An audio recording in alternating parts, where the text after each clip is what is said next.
அஸ்ஸலாமு அலைக்கும். ஓகே, நம்ம போன கிளாஸ்ல 2020ஆம் ஆண்டு கேள்விகளை பார்த்து கொண்டிருந்தோம்.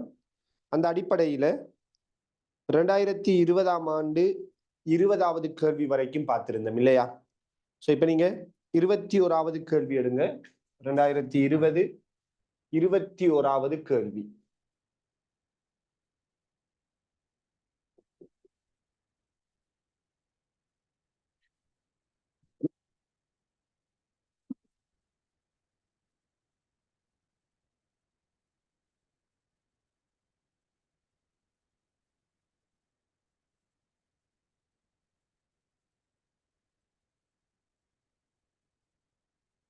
ரைட்.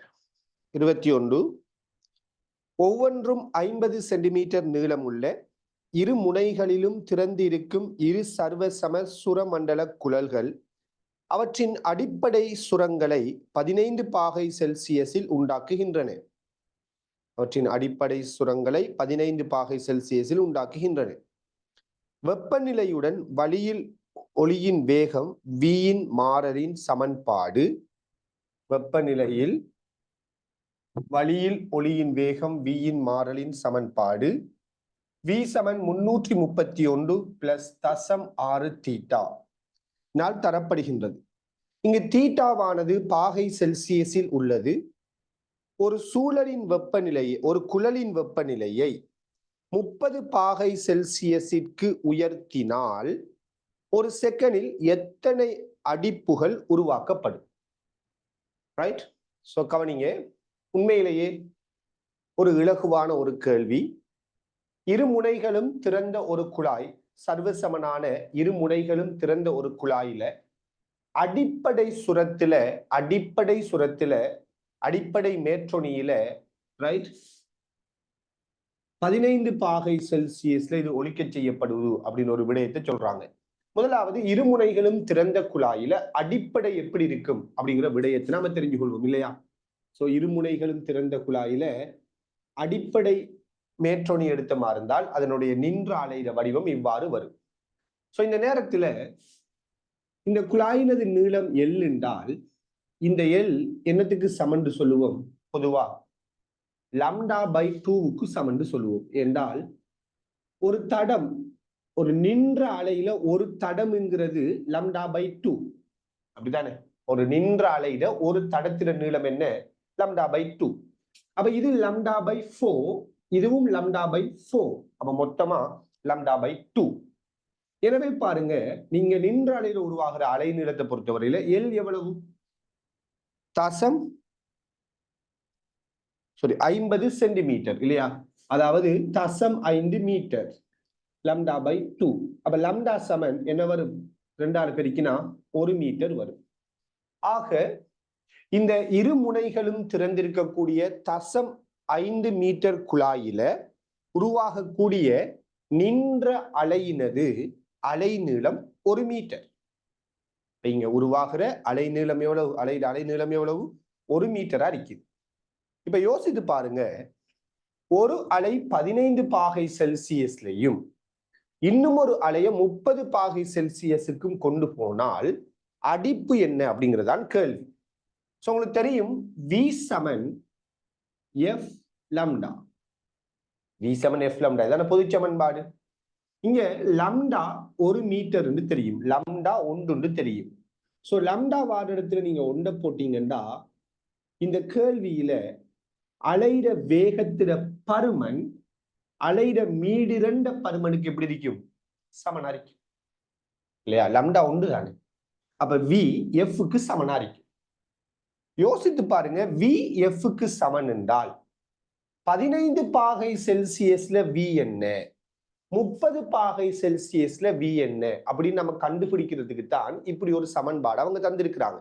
இது என்ன சமன்பாடுங்கிற ஆராய்ச்சி உண்மையா நமக்கு தேவையில்லை. இந்த கேள்வியை பொறுத்தவரையில இந்த சமன்பாடு என்னங்கிற ஆராய்ச்சியா நமக்கு தேவையில்லை. அவங்க என்ன சொல்றாங்கன்னா, தீட்டாங்கிறது செல்சியஸ் வெப்பநிலை, விங்கிறது வழியில ஒளிட கதின்னு சொல்றாங்க. இது ரெண்டையும் நீங்க பயன்படுத்தினா போதும், இந்த சமன்பாட்டு ஆராய்ச்சி நமக்கு தேவையில்லை. ஸோ 15 பாகை செல்சியஸ்ல v என்னண்டு தீட்டா வார இடத்த 15 போட்டா வந்துடும். 30 பாகை செல்சியஸ்ல வி என்னங்கிறது தீட்டா வார இடத்த 30 போட்டா வந்துடும், வருமா இல்லையா? ஆக அந்த வி எஃப்க்கு சமனா இல்லையா? உங்களுக்கு தெரியும் அடிப்பு மீடிரன் என்னதுக்கு சமன்? மீடிரன்கள் அந்த இரண்டு அலைகளோட மீடிரன்களோட வித்தியாசத்துக்கு சமன், அப்படித்தானே? அடிப்பு மீடிரங்கிறது அந்த இரண்டு அலைகளோட மீடிரன் வித்தியாசத்துக்கு சமனாதிக்கும். இங்க அடிப்பு மீடிரன், இந்த மீடிரன் என்னதுக்கு சமன்? வேகத்துக்கு சமன். அப்ப மீடிரன் வார இடத்துல நீங்க என்னத்தை போடலாம்? வேகத்தை போடலாம். சோ இரண்டு வேகங்களோட வித்தியாசம் தான் அடிப்பு மீடிரன் இருக்கும். யோசித்து பாருங்க, வேகங்களோட வித்தியாசம். இப்ப 15 பாகை அறிக்கக்குள்ளையும் 30 பாகை அறிக்கக்குள்ளையும் இங்க 331 அப்படியே தான் இருக்க போகுது. சரி பாப்பமே, எழுதிய காற்று 15 பாகை செல்சியஸ் என்ன வரும்? 331 பிளஸ் 0.6 15. 15 பாகை செல்சியஸ்ல இருக்கிற வெப்பநிலை, சாரி வேகம். அதே மாதிரி 30 பாகை செல்சியஸ்ல வேகம் என்னன்னு கேட்டா 331.6 30 இப்படிதானே வரும். சோ இதையும் கழிச்சுட்டா வாரது அடிப்பு மீடிரன் தானே. அப்ப இதுல இருந்து இதை கழிச்சுடுவோமே, V1 மைனஸ் V2. 331 331 போயிடும். 0.6 30ல இருந்து 0.6 15 கழிப்படும். கழிப்பட்டா 0.6 15 வரும். 0.6 15ஆல பெருக்கினீங்கன்னா 9 வரும். எனவே இங்க கேட்கப்படுற அடிப்புகள் எண்ணிக்கை 9. விளங்குதா? அதை நான் என்ன சொன்னேன்னா, இப்படி நீங்க கழிக்க கூட தேவையில்லைன்னு சொல்றேன். சும்மா யோசித்திருந்தா முதலாவது இந்த விஷயத்தை மட்டும் நீங்க கண்டுபிடிச்சிருக்கணும். என்ன? இங்க உருவாகிற அலையிற அலை நீளம் 1 மீட்டர். அதை கண்டுபிடிக்கலாமா இல்லையா? ஏன்? இருமுனையும் திறந்த குழாய். அப்ப குழாயிட நீளம் λ/2க்கு சமன், அடிப்படை மேற்றொடிங்கிறதால. அப்ப λ சமன் 1 மீட்டர்னு வரும். சரி, λ சமன் 1 மீட்டர்னு வந்துட்டா V சமன் F λ λ வர இடத்த ஒன்றை போடுங்க. போட்டீங்கன்னா V என்னத்துக்கு சமன்? Fக்கு சமன் வரும். சோ மீடிரன் வித்தியாசம் தானே அடிப்பு. அப்ப மீடிரன் இங்க வேகத்துக்கு சமனுங்கிறதால வேக வித்தியாசத்தை கண்டா சரிதானே. ஆக 15 பாகையில வேகம் என்னன்னு கேட்டா இந்த இடத்த 15 போடணும். 30 பாகையில வேகம் என்னன்னு கேட்டா இந்த இடத்த 30 போடணும். அப்ப வேக வித்தியாசம் என்னன்னு கேட்டா அதுல இருந்து இதை கழிக்கணும். அப்ப கழிக்கக்குள்ள ஓட்டுவா இது கழிப்பட்டு இருந்தானே. அப்ப 0.6 தர 15ல இருந்து 0.6 தர 30 கழிப்படும். அப்ப 0.6 தர 15ல இருந்து 0.6 தர 30 கழிப்பட்டா 0.6 தர 15 வரும். அப்ப அதை பெருக்கினீங்கன்னா 9 வரும். அவ்வளவு விளங்குதா? ரொம்ப சிம்பிளான ஒரு கேள்வி ஒன்றுதான் 21. ரைட், இதுக்கு முதல் பார்த்த கேள்வியோட ஒப்பிடக்கூட ஈஸியான கேள்வி. இந்த முதல் 10 ஆரம்பத்துல இதுக்கு முதல் செய்த 10 கேள்விகள் இருந்து யோசித்து பார்க்கக்குள்ள இந்த 21வது கேள்வி சிம்பிளான கேள்வி. அடுத்து 22வது கேள்வி. யாருக்கும் இந்த கேள்வியில எதுவும் டவுட் இருக்குதா? இந்த கேள்வியில யாருக்கும் எதுவும் டவுட்ஸ்? இங்க நமக்கு கேள்வியில எல்லாம் மாத்தி கொண்டு இருக்கிற மாதிரி அவங்க தரல. நம்ம வளமையான சமன்பாடை யூஸ் பண்ற மாதிரி நம்ம கஷ்டப்படுத்தாம ஈஸியான ஒரு விஷயத்தை சொல்லி இருக்கிறாங்க. ஆனா இதை பார்த்து சில பேர் பயப்பட்டு, இதை பார்த்து சில பேருக்கு ஒரு பயம் கொண்டுவாரு. என்னடா V சமன் 331 பிளஸ் 0.6 தீட்டாவா? இப்படி ஒரு சமன்பாடு நம்ம கேள்விப்படலாம் யோசிப்பாங்க. ரைட்? அப்படியே நீங்க யோசிக்கிறது அவங்க என்ன அந்த சமன்பாடு வச்சு அவங்க என்ன சொல்றாங்கிறத பாத்தீங்கன்னா போதும் தானே இல்லையா? 15 போட்டா அந்த டைம்ல இருக்கிற வேகம், 30 போட்டா அந்த டைம்ல இருக்கிற வேகம்ங்கிறது சொல்றாங்க. இது தொடர்பா யாருக்கு எது டவுட்ஸ் இருந்தா நீங்க கேட்டுக்கொள்ளுங்க.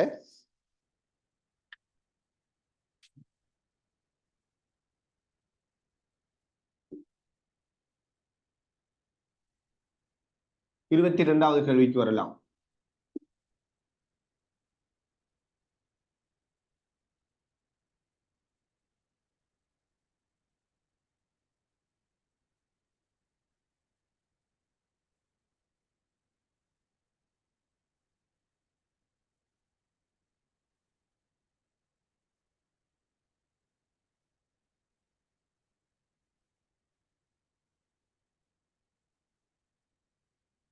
சரியா?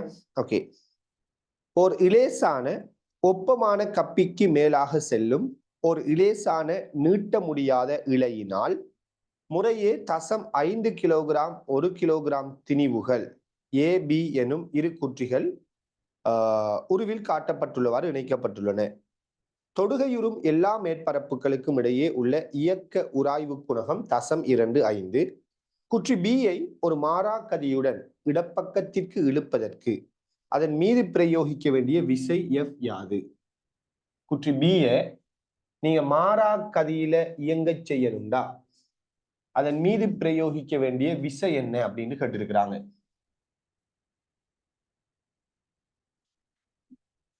சரியா? ரைட், கவனிங்க. முதலாவது நாம ஏங்குற குற்றிய இப்படி இழுக்கிறோம்னு வச்சுக்கொள்வோம். ஏங்குற குற்றியை இந்த மாதிரி இழுக்கிறோம்னு வச்சுக்கொள்வோம். இந்த ஏங்குற குற்றியை நாம இழுக்கக்குள்ள பிங்கிற குற்றி இந்த திசையில இயங்கும் இல்லையா? சோ இந்த நேரத்துல ஒவ்வொரு குற்றியிலையும் தொழிற்படுற விசைகளை நான் யோசிக்கிறேன். ஒவ்வொரு குற்றியிலையும் தொழிற்படுற விசைகள் ஃப்ரீ பாடி டயக்ராம நான் யோசிக்கிறேன். யோசித்தால் முதலாவது ஏங்குற குற்றி எடுத்தீங்கன்னா நாம இடப்பக்கமா இழுக்கிறோம். எனவே இந்த தரையால இவருக்கு ஒரு உராய்வு விசை வலப்பக்கமாக வழங்கப்படும். அதே மாதிரி ஏங்கிற குற்றிக்கு மேல பி இருக்குதானே. அப்ப நாம ஏய இடப்பக்கமா இழுத்தால் அந்த இயக்கத்தை, அந்த மேற்பரப்புட இயக்கத்தை எதிர்க்கும் விதமா இதன் மீது வலப்பக்கமாக ஒரு உராய்வை கொடுக்கும். அப்ப ஏ மீது பியால வழங்கப்படுற உராய்வு F2, தரையால வழங்கப்படுற உராய்வு நான் F1 எடுக்கிறேன். அப்ப நம்ம ஏய இடப்பக்கம் இழுக்கக்குள்ள இந்த ரெண்டு உராய்வும் வலப்பக்கம் தொழிற்படும்.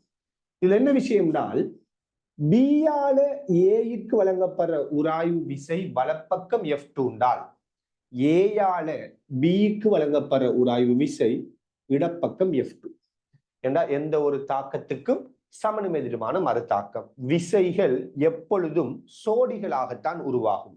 விசைகள் தனியாக வராது, சோடியாத்தான் அரிக்கும். எனவே பியால ஏயிற்கு வழங்கப்படுற விசை வலப்பக்கம் F2 ஏயால பிக்கு வழங்கப்படுற விசை இடப்பக்கம் F2. அடுத்து யார் இருக்கிறா? இந்த இழை. இந்த இழை எடுத்தீங்கன்னா இழை எப்பொழுதும் ஒரு குற்றிக்கு வழங்குகின்ற விசை. இழை எப்பொழுதும் ஒரு குற்றிக்கு வழங்குகின்ற விசை அந்த குற்றிட இயக்கத்தை தடுக்கிற மாதிரி, அதாவது அந்த குற்றிக்கு வழங்குகின்ற விசை எப்பொழுதும் அந்த இழை தன்னை நோக்கின திசையில தான் வழங்கும். சோ இந்த இழையால இந்த குற்றிக்கு வழங்கப்படுற விசை இந்த இழை தன்னை நோக்கின திசையில வழங்குறதாக இருக்கு. இது டி. உங்களுக்கு தெரியும், உராய்வு விசை ஒரு கப்பியில இல்லை அப்படின்னால் அந்த இழை வழியே போகின்ற இழுவிசை மாறாது. அதுவும் ஒரு இலேசான இழை வேற. எனவே இங்க இழுவிசை டீண்டா இழை வழியே இழுவிசை மாறாது. அப்ப இந்த குற்றிக்கு தொழிற்படுகின்ற இழுவிசையும் டீ தான். இப்படி நாம விசைகளை சரியா நமக்கு யோசிக்க தெரிஞ்சிருக்கணும். விசைகளை சரியா நம்ம யோசிக்கணும்.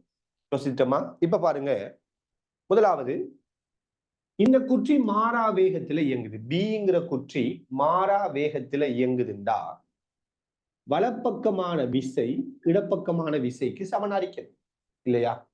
இந்த விசைக்கு சமனாரிக்கத்தானே வேணும். அப்பதான் மாறா வேகத்துல இயங்கும். அப்ப பியின் மீது தொழிற்படுகின்ற கிடை விசைகள் ரைட், ஒன்று இழையால் வழங்கப்படுற இழுவிசை, அடுத்தது இவரால் வழங்கப்படுற இழுவிசை. ரைட், அந்த அடிப்படையில் நாம் என்ன சொல்லலாம்னால் பியின் மீது தொழிற்படுகின்ற விசைகளை பொறுத்தவரையில வலப்பக்கம் டி இடப்பக்கம் F2. அப்ப டி F2க்கு சமம். ஏன்னா மாறா வேகம்னா விளையில் விசை பூச்சி. அதே மாதிரி ஏ எடுத்தீங்கன்னா ஏயும் மாறா வேகத்துல தான் இயங்குது. அப்ப ஏட இடப்பக்கமான விசை ஏக்கு வலப்பக்கமா தொழிற்படுற விசைக்கு சமன். அப்ப F1 பிளஸ் F2 பிளஸ் டிக்கு சமன். சரியா? இப்ப F1 பிளஸ் F2 டி என்னதுக்கு சமன்? F2க்கு சமன். அப்ப நான் அதை 2F2 போடுறேன். இப்ப என்னோட வேலை என்னன்னா F1 F2ஐயும் காண்றது. F1 F2 காணலாமா இல்லையா? எப்படி காணலாம்? முதலாவது இங்க தொழிற்படுற உராய்வு விசைக்கான சமன்பாடு மியூ ஆறுங்கிறதால தரப்படும் இல்லையா? ஏன்? இயக்கவியல் உராய்வு விசை. சோ உராய்வு குணகம் உங்களுக்கு தெரியும், 0.25. உராய்வு குணகம் தெரியும், 0.25.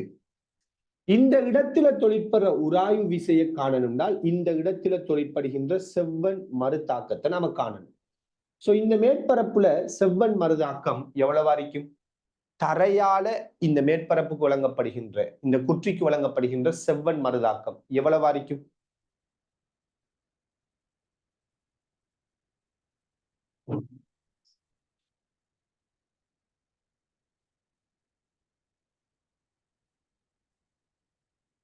ஏபிஏ மாறி போட்டிருக்கிறேன். எஸ் 15 நியூட்டனா இருக்கு. ஏன் இதர திணிவு 1 கிலோகிராம், இது 0.5 கிலோகிராம். அதாவது இதர நிறை 10 நியூட்டன், இதர நிறை 5 நியூட்டன். நல்லா பாருங்க, இந்த தரை இந்த ரெண்டு குற்றியையும் சேர்த்துதான் சுமந்து கொண்டிருக்கு.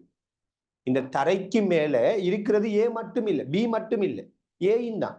ஏன்னா இவங்க ரெண்டு பேரையும் சுமக்கிறது இந்த தரை தான். எனவே இந்த தரை வழங்குகின்ற மருதாக்கம் 15 நியூட்டன். ரைட்? அப்ப 0.25 15ஆல பெருக்கி வரதான் F1. சரியா? அடுத்தது F2. 2 into F2 பார்ப்போம். இங்க தொழிற்படுகின்ற உராய்வு விசை இயக்கவியல் உராய்வு விசைங்கிறதால μr தான். உராய்வு குணகம் 0.25 தான். செவ்வன் மருதாக்கம், இங்க செவ்வன் மருதாக்கம் என்னவாக இருக்கும்? இந்த மேற்பரப்புல தொழிற்படுற செவ்வன் மருதாக்கம் என்னையா இருக்கும்? 0.5 கிலோகிராம் என்றால் 0.5 கிலோகிராம்ங்கிறது அதனுடைய நிறையாக திணிவாக இருந்தால் நிறை எவ்வளவு? 5 நியூட்டன். எனவே கீழ் நோக்கி விசை 5 நியூட்டன். அப்ப செவ்வன் மருதாக்கம் 5. அப்ப 2 தர 0.25 தர 5 எப்படி வரும்? சரியா? அவ்வளவுதானே. இப்ப நாம இந்த ரெண்டு விசைகளையும் கூட்டி விட்ட மாதிரி இருந்தா சரி இல்லையா? அப்ப பாத்தீங்களா இருந்தால் 2 தர 5 10, 10 0.25 பெருக்கினா 2.5 வரும். அதே மாதிரி இங்க 15 0.25 பெருக்கிறோம், அதாவது 4ஆல பிரிக்கிறோம் அப்படின்ற அர்த்தம் இல்லையா? சோ 2ஆல பிரிச்சா 7.5, அப்ப 3ஆல பிரிச்சா 3.75 வரணும். என்ன அப்படிதானே? எனவே இது ரெண்டையும் கூட்டினீங்கன்னா 3 2 5 6 6.25 நியூட்டனா. சரியா? S 6.25 Newton. ஓகே தானே? அப்ப இந்த கேள்வி பொருத்தமான விட 4வது விடையாக இருக்கு.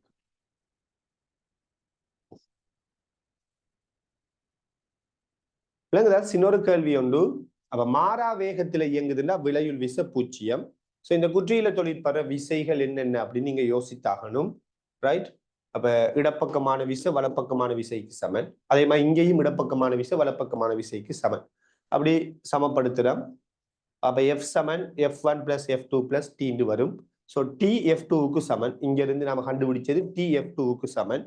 அப்ப F1 + 2F2 வரும். F1 இங்க இருக்கிற ஒரு ஆய்வு விசை, F2 இங்க இருக்கிற ஒரு ஆய்வு விசை பிரதியிட்டா விட 6.25 நியூட்டன் என்று வருவது. ஓகே, யாருக்குமே இது இஷ்யூ இருந்தா சொல்லிக்கொள்ளணும். அடுத்து 23வது கேள்வி.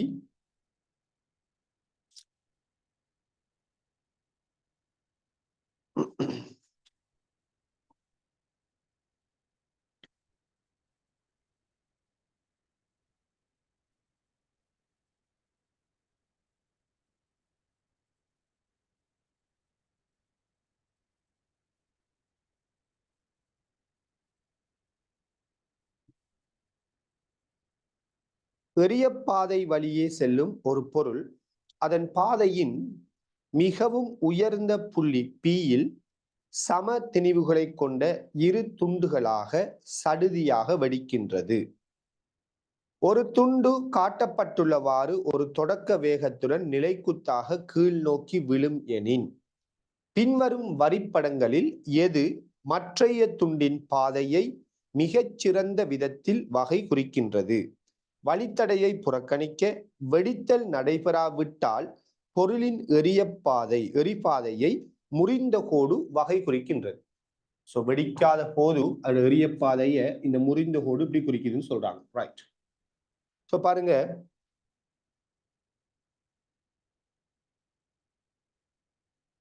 ஒரு துணிக்கை வந்துட்டு எரியப்படுவது இப்படியே மேலுக்கு போயிட்டு இருக்கக்குள்ள இந்த இடத்துல வச்சு சமனான 2 துண்டுகளா வெடிக்குதாம். அப்படி வெடிக்கக்குள்ள ஒரு துண்டு நிலைக்குத்தா கீழ் நோக்கி விழுவுதாம். சரியா? அப்ப ஒரு துண்டு இப்படி விழுந்திருக்கு. அடுத்த துண்டோட பாதை எவ்வாறு அமையும்? இதான் கேள்வி. எல்லாம் புரிஞ்சு கொள்ளுங்க. வெடிக்கிறதுக்கு முதல் அதி உயர் புள்ளியில வெடிக்கிறதுக்கு முதல் இவர அதி உயர் புள்ளியில இந்த துணிக்கைகளோட ஆரம்ப வேகம் வெடிக்கிறதுக்கு முதல் இவங்களோட வேகம் கிடை வேகமா இருந்திருக்கு. ஏன்னா அதி உயர் புள்ளிக்கு வரக்குள்ள இவர வேகத்துல திசை எப்படி இருக்கும்? கிடையா இருக்கும். இப்படி அதி உயர் புள்ளியில வச்சுதான் 2 துண்டா வெடிக்குது. எனவே வெடிக்கிறதுக்கு மட்டுமட்டா முன்னர் இவங்களுக்கு ஆரம்ப கிடை உந்தம் ஒன்று இருந்திருக்கு. உதாரணமா நான் இந்த 2 திணிவையும் சேர்த்து 2m என்று சொன்னால், வெடிக்கிறதுக்கு முதல் இவங்களோட கிடை வேகத்தை v என்று சொன்னால் ஆரம்ப உந்தம் 2m into v. சரியா? வெடிக்கிறதுக்கு முதல் இவங்களோட வேகத்தை v எடுப்போமே, திணிவு 2m எடுப்போமே, 2m into v. இது வெடிச்சதுக்கு பிறகும் புறவிச தொழிற்படல் என்றால் கிடை உந்தம் மாறாதானே. எனவே ஆரம்ப உந்தம் 2m into v. வெடிச்சதுக்கு பிறகான இறுதி கிடை உந்தம் என்ன அறிக்கணும்? அதே பருமனாக இருக்கணும். எனவே வெடிச்சதுக்கு பிறகு ஒரு துண்டு கீழ் நோக்கி விழுவுதான். அப்ப அவர கிடை உந்தம் 0. கீழ் நோக்கி விழுவுதுன்னா கிடை உந்தம் என்ன? 0. ஏன்னா நிலை கிடையாக வேகம் இல்லை, கீழ் நோக்கி நிலைக்குத்தா விழுவுது. அப்ப கிடை வேகம் 0. அப்ப ஒரு திணிவுட கிடை வேகம் 0. ஏன்? அவரு நிலைக்குத்தா விழுறார். அப்ப மத்த துண்டுட கிடை வேகம் என்ன? யோசித்து பாத்தீங்கன்னா ரொம்ப சிம்பிள். மத்த துண்டுட கிடை வேகம் என்ன வரும்? mv. இங்க 2mv. மத்த துண்டுட கிடை வேகம் 2v. அப்ப வெடிக்கிறதுக்கு முதல் இந்த திணிவுட வேகம் v. வெடிச்சதுக்கு பிறகு ஒரு துண்டுட வேகம் 2v மாறும் இல்லையா? யோசித்து பாருங்க. பெரிய பாதையில அதி உயர் புள்ளியில வீங்கிற வேகம் கிடை வேகமா இருந்திருந்தால் இவர் இப்படி போயிருப்பார். ஆனா இப்ப இவர கிடை வேகம் 2v இருக்குது. எனவே நிச்சயமா இவர் அடைகின்ற கிடை இடப்பெயர்ச்சி பெரிசாரிக்கணும். போதாக்குறைக்கு இவர் வெடிக்கக்குள்ள இவர் கீழ் நோக்கி விழுறாரு. இவருக்கு கீழ் நோக்கி ஒரு வேகம் கிடைக்குதுன்னு சொல்றாங்க. அப்படித்தானே? வெடிச்ச உடனே என்ன சொல்றாங்க? தொடக்க வேகத்துடன் நிலைக்குத்தா கீழ் நோக்கி விழுவு. அப்ப வெடிச்ச உடனே இவருக்கு கீழ் நோக்கி ஒரு வேகம் இருக்குது. யாருக்கு? கீழுக்கு இருக்கிற திணிவு எம் திணிவுக்கு கீழ் நோக்கி ஒரு வேகம் இருக்குது. தொடக்க வேகம் நிலைக்குத்தா அடிக்கிற மாதிரி விழுவுதான். உங்களுக்கு தெரியும், வெடிக்கிறதுக்கு மட்டுமட்டா முதல் இந்த துணிக்கைக்கு நிலைக்குத்தாக எந்த உந்தமும் இருக்கல்ல. வெடிக்கிறதுக்கு மட்டுமட்டா முதல் இவருக்கு நிலைக்குத்தாக எந்த உந்தமும் இருக்கல்ல. சரியானே? எனவே வெடிச்சதுக்கு பிறகு இவருக்கு கீழ் நோக்கி வெடிச்ச அந்த கணம் இவருக்கு கீழ் நோக்கி ஒரு உந்தம் வந்திருக்குது. அப்படின்னா கீழ் நோக்கி இவருக்கு மேலதிகமா ஒரு விசை தொழிற்பட்டு இருக்குது, கணத்தாக்கு விசை ஒன்று. எனவே அதே விசை சமனும் எதிருமா இவருக்கு தொழிற்பட்டு இருக்கு. அதனால இந்த துணிக்கைக்கு மேல் நோக்கி ஒரு வேகம் இருந்திருக்கு. அது என்ன வேகம் இல்லை, மேல் நோக்கி ஒரு வேகம் இருந்திருக்கு. அதனால இவருக்கு கிடை வேகமும் இருக்கும், நிலைக்குத்து வேகமும் இருக்கும். எனவே வெடிச்சதுக்கு பிறகு இந்த துணிக்கட இயக்கப்பாதை எடுத்தீங்கன்னா இது மேல் நோக்கிய திசையில் இப்படி போகும். அதே நேரத்துல இவருக்கு கிடை வேகமும் பெரிசா இருக்கிறதால இவர கிடை இடப்பெயர்ச்சி நல்ல பெரிசா வரும். எனவே இந்த கேள்விக்கு பொருத்தமான விடையாக நாம யாரை செலக்ட் பண்ணலாம்? பொருத்தமான விடையாக நாம 4வது செலக்ட் பண்ணலாம். விளங்குதா என்ன சொன்னது? சோ இங்க என்ன பாயிண்ட் சொல்றோம்? சின்னொரு விஷயம்தான். ஒன்று, வெடிச்சதுக்கு பிறகு ஒரு துண்டுட வேகம் கிடை வேகம் 0.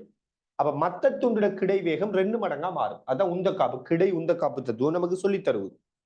அப்ப கிடை உந்த காப்பு தத்துவத்தின் படி வெடிக்கிறதுக்கு முதல் இந்த தொகுதியில மொத்த வேகம் v. வெடிச்சதுக்கு பிறகு மேலுக்கு இருக்கிற துண்டுட வேகம் 2v மாறுது. சரி, இது ஒரு பாயிண்ட். சோ இதுல கிடை வேகம் 2v வந்த அதே நேரத்தையில இவருக்கு நிலைக்குத்தா ஒரு தொடக்க வேகம் கீழ் நோக்கி இருக்குதுன்னு சொல்லிட்டாங்க.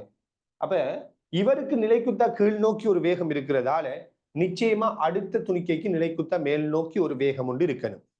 ஏண்டா ரெண்டுக்கும் சமனும் எதிர்மான ஒரு கணத்தாக்கு விசை தொழிற்பட்டு இருக்குது. அப்ப அதனால இவருக்கு ஒரு வேகம் வர மாதிரி இவருக்கும் ஒரு வேகம் வந்திருக்கும். ரைட்? அப்ப அந்த வேகத்தின் காரணமாக இவர் மேல் நோக்கியும் இயங்கணும். அப்ப கிடை வேகமும் இருந்து மேல் நோக்கியும் ஒரு வேகம் இருக்கிறதால இவர் எறிய பாதை இப்படி. விளங்குதா? இப்ப நான் உங்கள்ட்ட ஒரு கேள்வி கேட்கிறேன். அப்ப இந்த கேள்வி பொருத்தமான விட என்ன? பொருத்தமான விட 4வது. நான் இப்ப உங்கள்ட்ட ஒரு கேள்வி கேட்கிறேன். சோ உங்கள எத்தனை பேர் சரியா இந்த கேள்விக்கு விடைய சொல்றீங்கன்னு பார்ப்போம்.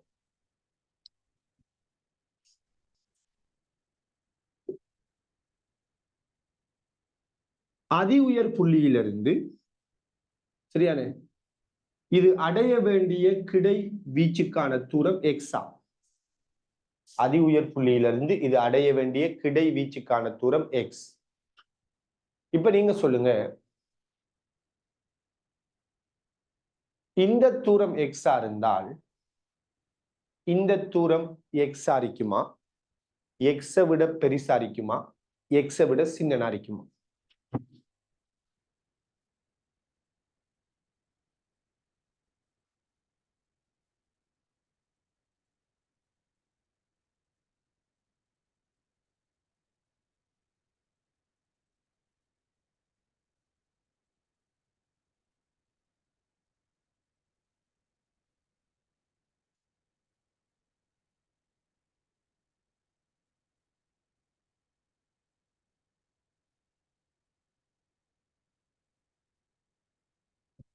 ரைட். நிறைய விடைகள் எப்படி வந்திருக்குதுன்னா, ஒன்று எக்ஸா இருக்கும், இன்னொன்று எக்ஸை விட பெருசா இருக்கும். இந்த 2 ஆப்ஷன்ல தான் விடைகளை நான் கண்டேன். சிறிசா இருக்கும்னு சொல்லி யாருமே சொன்ன மாதிரி விலங்கல்ல. ரைட், கவனிங்க. இந்த இடத்துல இந்த துணிக்கை அடைகின்ற இந்த தூரம் இந்த எரிய வீச்சிலிருந்து இருக்கிற இந்த பருமன் எக்ஸை விட பெருசாரிக்கும். ஏன் எக்ஸை விட பெருசாரிக்கும் உண்டா? ஏன் எக்ஸை விட பெருசாரிக்கும் என்றால், இவரு விளக்குல கீழ் நோக்கி நிலைக்குத்து ஆரம்ப வேகம் ஒன்றோட விழுறாரு, அப்படித்தானே? ரைட். இவருக்கு மேல் நோக்கி ஒரு வேகம் இருக்குது. மேல் நோக்கி ஒரு வேகம் இருந்தால், இவர் மேல் நோக்கி போறாரா இருந்தால், இவரு பயணிக்கின்ற நேரம் வளமையான நேரத்தை விட கூட எடுக்கும்.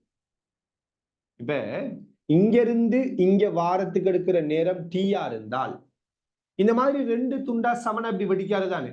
இந்த நேரத்துல இந்த துணிக்கை தரையை அடையிறதுக்கு எடுக்கிற வேகம் இதே தீயா அடிக்காது. ஏன்னா நிலைக்குத்தா இவருக்கு வேகம் இருக்குது. வெடிக்கல்லண்டா, நல்லா புரிஞ்சு கொள்ளுங்க, இந்த திணிவு இந்த இடத்தை வச்சு வெடிக்கல்லண்டால், ரைட், அதி உயர் புள்ளியிலிருந்து இங்க வாரத்துக்கு எடுக்கிற நேரம் டீயா இருந்தா, இங்க இருந்து இங்க வர எடுக்கிற நேரம் டீயா இருந்தால், இது வெடிச்சு இவர் மேலுக்கு போனதால இவர் இப்படி போய் இப்படி வாரத்துக்கு எடுக்கிற நேரம் டீயை விட பெருசாரிக்கும். ஏன்? மேல் நோக்கி ஒரு வேகம் இருக்குது. யோசிச்சு பாருங்க, ஒரு துணிக்கைக்கு மேல் நோக்கி வேகம் இருந்தா தரையை அடைய எடுக்கிற டைம் கூட இருக்கும். உதாரணமா நான் இந்த பொருளை சும்மா இப்படி எறிகிறேன், இப்படி எறிஞ்சா இது தரை அடிக்க எடுக்கிற நேரத்தை விட நான் இப்படி எறிகிறேன், இப்படி எறிஞ்சா தரை அடைய எடுக்கிற நேரம் கூட. ஏன்னா மேலுக்கு போயிட்டு வர்றதுக்கு ஒரு டைம் எடுக்கும். சோ மொத்தத்துல பொதுவா நிலைக்குத்தாக வேகம் ஒன்று இருந்தா டைம் கூட எடுக்கும். நிலைக்குத்து வேகம் பெருசா இருந்தா தரை அடைகிற டைம் இன்னும் கூட எடுக்கும். நிலைக்குத்து வேகம் சின்னனா இருந்தா டைம் குறைய இருக்கும். நிலைக்குத்து வேகம் சின்னனா இருந்தா டைம் குறைய எடுக்கும். நிலைக்குத்து வேகம் பெருசா இருந்தா டைம் கூட எடுக்கும். எனவே மொத்தத்துல இவருக்கு வெடிக்கலன்னா நிலைக்குத்து வேகம் இந்த இடத்துல இருந்திருக்காது. வெடிச்சத்தால இவருக்கு ஒரு நிலைக்குத்து வேகம் வந்துட்டு. அப்ப வெடிக்காம விட்டு இருந்தால் இங்க வாரத்துக்கு எடுத்த நேரம் டீண்டால், வெடிச்சத்தால இவர் இங்க வாரத்துக்கு எடுக்கிற நேரம் கூடரிக்கும், டீயை விட கூடரிக்கும். எனவே கிடை இடப்பெயர்ச்சி சமன் வேகம் தர நேரம் தானே, இல்லையா? இதுட வேகத்தை விட, வெடிக்காம விட்டு இருந்து அடிக்கிற வேகத்தை விட இதுட வேகம் 2 மடங்கு. அது ஓகே, வேகம் 2 மடங்கு. ஆனா இதே நேரம் இங்க வராது. இங்க இருந்து இங்க வாரத்துக்கு எடுக்கிற நேரம் டீயை விட பெருசா இருக்கும். இங்க இருந்து இங்க வாரத்துக்கு எடுக்கிற நேரத்தை விட இவர் இங்க இருந்து இங்க வாரத்துக்கு எடுக்கிற நேரம் டீயை விட பெருசு. வேகம் 2 மடங்கு, நேரமும் பெருசா இருக்கிறதால மொத்த வேகம் 2vt விட பெருசா இருக்கு. ஆக இந்த இந்த தூரத்தை விட இந்த தூரம் எப்படிப்பட்டதா இருக்கும்டா? பெருசா இருக்கு. உதாரணமா இதை y எடுத்தீங்கன்னா எக்ஸை விட y பெருசா இருக்கும். சரி, இப்ப சில பேருக்கு இன்னும் ஒரு கேள்வி வரும். இந்த ஈர்ப்பு மையத்தை வச்சு நாம யோசிக்கிறதான தொகுதிர ஈர்ப்பு மையத்தை வச்சு எரியப்பாதை வழியே தொகுதிர ஈர்ப்பு மையத்தை வச்சு எரியப்பாதை வழியே மாறாதுன்னு நான் படிச்சிருக்கிறேமே. அப்ப இந்த திணிவு இந்த இடத்துல விழுவுதுண்டா இங்கிருந்து இது எக்ஸ் தூரத்துல இருந்தா இது இங்கால பக்கம் எக்ஸ் தூரத்துல தானே விழும் அப்படின்னு ஒரு விஷயம் படிக்கிறேன். அப்படி யோசித்திருந்தா இது எக்ஸுக்கு சமந்தானே அப்படின்னு உங்களை நிறைய பேர் யோசித்திருப்பீங்க. அப்படி பாஸ் பேப்பர் கேள்வியும் இருக்குது. நம்ம 2021ஆம் ஆண்டு கேள்வி ஒன்றும் செஞ்சிருந்தோம். நல்லா பாத்தீங்கன்னா அந்த கேள்வியில இருக்கிற ஒரு முக்கியமான ஒரு விடயம் என்னென்றால் அந்த கேள்வி எல்லாத்திலையுமே அது தரையை அடைய எடுக்கிற நேரங்கள் சமன் என்று சொல்லியிருப்பாங்க. அந்த ஈர்ப்பு மையத்துக்குரிய ஐடியாவை வச்சு நீங்க அந்த கேள்வியை அணுகக்குள்ள அந்த கேள்விகள்ல சொல்லப்படுற ஒரு முக்கியமான ஒரு விடயம் இந்த வெடிச்சு விழுற ரெண்டு திணிவும் இருக்குத்தானே அது ரெண்டும் தரையை அடைகிற நேரம் சமன் என்று சொல்லியிருப்பாங்க. ஏன்னு தெரியுமா? தரையை அடைகிற நேரம் வேற வேறையா இருந்தா என்ன பிரச்சனை வரும்? இவரு தரைய அடைஞ்சிருவார், இவரு அந்த டைம்ல தரைய அடைஞ்சிருக்க மாட்டார். அதனால இந்த திணிவு போய் தரைய அடைஞ்சா தரை ஒரு விசையை கொடுக்குமே. எப்படியோ இவர் இயங்கிக் கொண்டிருக்கக்குள்ள அவர் ஒரு திணிவுக்கு ஒரு பாட்டுக்கு புற விசை ஒன்று கிடைக்க ஆரம்பிச்சுட்டு அதனால அந்த ஈர்ப்பு மைய கான்செப்ட் வந்துட்டு பிழைச்சு போகும். ஏன்னா புறவிசை தொழிற்படலண்டா தான் அதுல எரியப்பாதை மாறாது. அப்ப புறவிசை தொழிற்படாமலே இவங்களோட எரியப்பாதை மாறாம இருக்கணும் என்றால் ஈர்ப்பு மையத்துல எரியப்பாதை எல்லாம் விளங்கிக் கொள்ளுங்க. நான் பேசிக்கொண்டிருக்கிற இந்த விடயம் உங்களுக்கு விளங்கணும்டா இதுக்கு முதல் நாம 2021ஆம் ஆண்டு கேள்வி அதே மாதிரி நிறைய இடத்துல நாம அதை பேசி இருக்கிறோம். அந்த ஐடியா உங்களுக்கு தெளிவா இருக்கணும். அப்படி இருந்தா தான் நான் என்ன பேசுறேங்க உண்மையா விளங்கும். அந்த ஈர்ப்பு மையம் தொகுதிர ஈர்ப்பு மையத்தில பாதை மாறாதுங்கிற ஐடியாவை பயன்படுத்தி நம்ம ஒரு கேள்வியை ஃபாஸ்டா செய்வோம். ஆனா அந்த கேள்வியில் இருக்கிற முக்கியமான நிபந்தனை என்னன்னா அது ஒரே நேரத்துல தரையை அடையணும். உதாரணமா நீங்க 2021ஆம் ஆண்டு பேப்பரை கொஞ்சம் இருக்கு. 2021 தானே?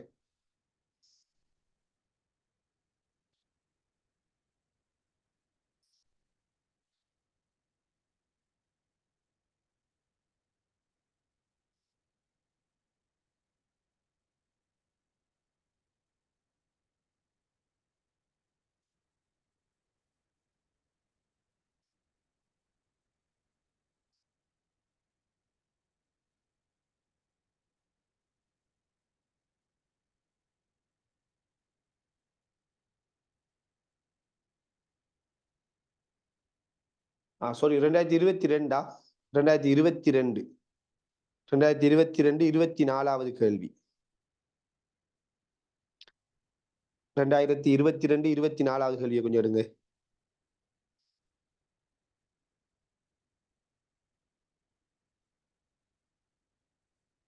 நல்லா யோசித்து பாருங்க. அந்த 24வது கேள்வியில 2022ஆம் ஆண்டு வந்த 24வது கேள்வியில அந்த வசனத்தை பாருங்க என்ன சொல்றாங்க. கடைசியா பாருங்க அந்த ரெண்டு துண்டா வெடிக்குதான அவங்க ரெண்டு பேரும் என்ன செய்யறாங்கன்னு சொல்றாங்க. 10 மீட்டர் ஆர் எனும் கிடைத்தூரங்களில் தரையில் ஒரே வேளையில் படுகின்றன சொல்றாங்க. 2022ஆம் ஆண்டு 24வது கேள்வியில டைமை பத்தி பேசுறாங்க. ரெண்டு பேரும் ஒரே நேரத்துல தான் தரையை அடைகிறாங்க. ஒரே நேரத்துல தரையை அடைஞ்சாத்தான் தொகுதிர ஈர்ப்பு மையத்தில பாதை எரிய பாதை வழியேயே இருக்குங்கிற ஐடியாவை நம்ம பயன்படுத்தலாம். இப்படியே வந்து ரெண்டா வெடிக்கும் இல்லையா? ரெண்டா வெடிச்சு இவர் இப்படி போவாரு, இவர் இப்படி போவாரு. அப்ப நாம என்ன சொல்லுவோம்னா இவர எரிய பாதை மாறாது. அதாவது இந்த தொகுதிர ஈர்ப்பு மையத்தில பாதை தொடர்ந்து வலிமையான எரிய பாதையில தான் இருக்குங்கிற ஒரு விடயத்தை நம்ம சொல்லி கொண்டிருந்தோம். ஞாபகம் இருக்குன்னு நினைக்கிறேன். ரைட்? அப்ப எரிய பாதையில ஈர்ப்பு மைய என்ன மாறாதுன்னு ஒரு விஷயத்தை சொல்லுவோம். அந்த தியரியை சரியா நீங்க அப்ளை பண்ணணும்னா இந்த ரெண்டு துண்டுகளும் ஒரே நேரத்துல தரைய அடையணும். வேற வேற நேரத்துல தரைய அடைஞ்சால் சரியான இந்த ஐடியாவை நாம பயன்படுத்த முடியாது. ஏண்டா வேற வேற நேரத்துல தரைய அடையுதுன்னா நம்ம முதலாவது ஈர்ப்பு மையத்துல பாதை மாறாதுன்னு சொல்றதுக்கான நிபந்தனை என்ன? தொகுதிக்கு புற விசை தொழிற்படக்கூடாது. சரியான ஈர்ப்பு விசை தவிர்ந்த வேற விசை தொழிற்படக்கூடாது. அந்த நேரத்துல ஏன்னா ஈர்ப்பு விசையால இது எரிய பாதையில இயங்குது. அப்ப அந்த நேரத்துல இந்த திணிவு இப்படி வரக்குள்ள இவர் தரைய அடைகிறதுக்கு முதல் இவர் தரைய அடைஞ்சிட்டாருன்னு வச்சுக்கொள்ளுங்களேன். இப்ப இந்த திணிவுக்கு யாரு விசையை கொடுப்பா? இந்த தரை ஒரு மறுதாக்க விசையை கொடுத்துரும். சோ புற விசை உருவாகிட்டு, அதனால தொகுதிர ஈர்ப்பு மைய பாதை அதே பாதையில வராது. அதான் சொல்றோம், புறவிச தொழிற்படலண்டாத்தான் இந்த கான்செப்ட் வந்துட்டு செட் ஆகும். அப்ப புறவிசை தொழிற்படக்கூடாது, இயங்கி கொண்டு வர காலப்பகுதியில புறவிசை தொழிற்படக்கூடாதுன்னா ரெண்டுமே ஒரே டைம்ல தான் தரையடையும். அப்ப அது வரைக்கும் புறவிசை இருக்காது. ஒரு ஆள் ஃபெஸ்ட்டுக்கு தரை அடைஞ்சிட்டாருன்னா அவருக்கு ஒரு விசை வந்துடுமே, தரையால் ஒரு விசை கொடுக்கப்பட்டுடுமே, அப்ப புறவிசை வந்துடும். இப்படியாவது நம்ம இன்னும் என்ன செய்யலாம், கொஞ்சம் டீப்பா யோசிக்கலாம். என்கிட்ட ஒரு ஆள் இந்த கேள்வியை கேட்டு இருந்துச்சு, ஒரு நுஸ்ரி அஹமத் இல்லையா, கண்டி, அவர் தான் கேட்டு நினைக்கிறேன். ஸோ இந்த விஷயத்தை கேட்டு இருந்தார். இப்போ நான் 2022ஆம் ஆண்டு கேள்வியை விளங்கப்படுத்தக்குள்ள நான் அதை உண்மையா என்ன செய்யணும்னு சொல்லல, அப்படியே மறைச்சிட்டு வந்து இந்த இடத்துல பார்க்கணும்னு சொல்லி யோசித்த ஒரு விஷயம். அப்ப ஈர்ப்பு மையம் வந்துகிட்டு பெரிய பாதை வழியை மாறாம இருக்குங்கிற ஒரு விஷயத்துல முக்கியம் என்ன, புறவிசை தொழிற்படக்கூடாது. அப்ப அந்த ரெண்டு துண்டுக்கும் புறவிசை தொழிற்படக்கூடாதுன்னா ரெண்டும் ஒரே டைம்ல தரையடைஞ்சிருக்கு. அப்ப அது வரைக்கும் புறவிசை இருக்காது. ஒன்று முந்தியும் இன்னொன்று லேட்டாகியும் தரையடைஞ்சா புறவிசை வந்துடும். அப்ப ஈர்ப்பு மையத்திற பாதை வளமையான எரிய பாதைக்குள்ள வராது. சோ இந்த கேள்வியில ஈர்ப்பு மையத்திற பாதை வளமையான எரிய பாதைக்குள்ள வராது. ரெண்டிட விளையுள் ஈர்ப்பு மையம் எரிய பாதையில போயிருக்காது. ஏன்னா ஒன்று ஃபெஸ்ட்டுக்கு தரையடை, ஏன்னா இவருக்கு நிலைக்குத்தா கீழ் நோக்கி ஒரு வேகம் இருக்குது, இவருக்கு நிலைக்குத்தா மேல் நோக்கி ஒரு வேகம் வருது. அதனால இவர் வந்தெடுக்கிறதுக்கு டைம் கூட எடுக்கும். அதுக்கிடையில இவர் தரை அடைகிறதால புறவிசை இவருக்கு தொழிற்பட ஆரம்பிச்சிடும். அப்ப தொகுதிக்கு ஒரு புறவிசை வந்துட்டு அர்த்தம். விளங்குதா? ரைட். அப்ப இந்த தூரம் எக்ஸா இருந்தா இங்க இந்த தூரம் என்ன செய்யாது, எக்ஸா இருக்காது. அப்ப இப்ப நீங்க என்ன செய்து பாருங்கன்னா, இந்த 2022ஆம் ஆண்டு 24வது கேள்வியில எப்படி ஒரே நேரத்துல தரையை அடையுதுன்னு சொல்லி இருக்கிறாங்களோ, இதே மாதிரி இதுக்கு முதல் வந்த பாஸ் பேப்பர் கேள்வி, பழைய கேள்வி இருக்குது, இந்த எரிய பாதையை வச்சு பழைய கேள்வி இருக்குது, அந்த கேள்வியிலையும் பாருங்க, அங்கேயும் என்ன சொல்லுவாங்கன்னா ஒரே நேரத்துல தரையை அடையுதுங்கிற ஒரு வசனத்தை சொல்லியிருப்பாங்க. அப்படி சொல்லும் பட்சத்துலதான் நம்ம என்ன செய்வோம், இந்த ஈர்ப்பு மையத்தில பாதை மாறாது, எரிய பாதையிலேயே ஈர்ப்பு மையம் இருக்குங்கிற ஒரு விஷயத்தை யோசிப்போம். ரைட்.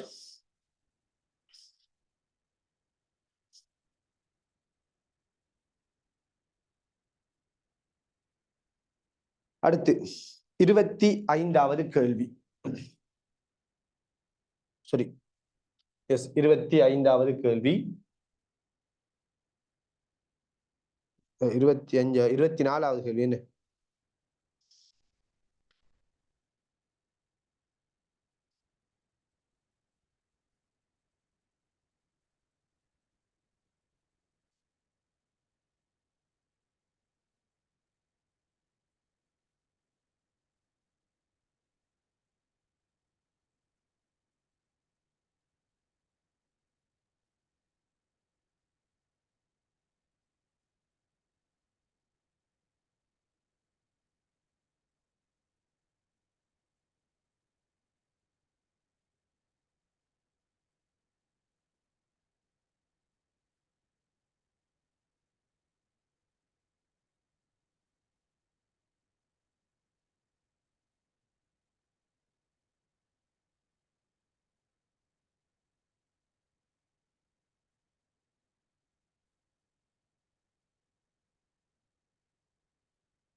அடுத்தது இந்த இப்ப நம்ம செஞ்ச கேள்வியில இப்படி இந்த எரிய இயக்கத்துல போயிட்டு இருக்கக்குள்ள மேலுக்கு வச்சு 2 துண்டா வெடிக்கிறதானே. 2 துண்டா வெடிச்சதுக்கு பிறகு, இப்படி 2 துண்டா வெடிச்சதுக்கு பிறகு ஒரு நான் கிடை உந்தத்தை பாவிச்சேன். கிடை உந்தத்தை பாவிச்சு நான் என்னத்தை கண்டுபிடிச்சேன், கிடை வேகம். வெடிச்சதுக்கு பிறகு, வெடிக்கிறதுக்கு முதல் வேகம் வீண்டா, வெடிச்சதுக்கு பிறகு இவர வேகம் 2v கண்டுபிடிச்சேன். இப்படிதான் கண்டுபிடிச்சேன். ஆனா நான் என்ன செய்யலைன்னா நிலைக்குத்து உந்த காப்பு தத்துவம்னு சொல்லி பாவிக்கல.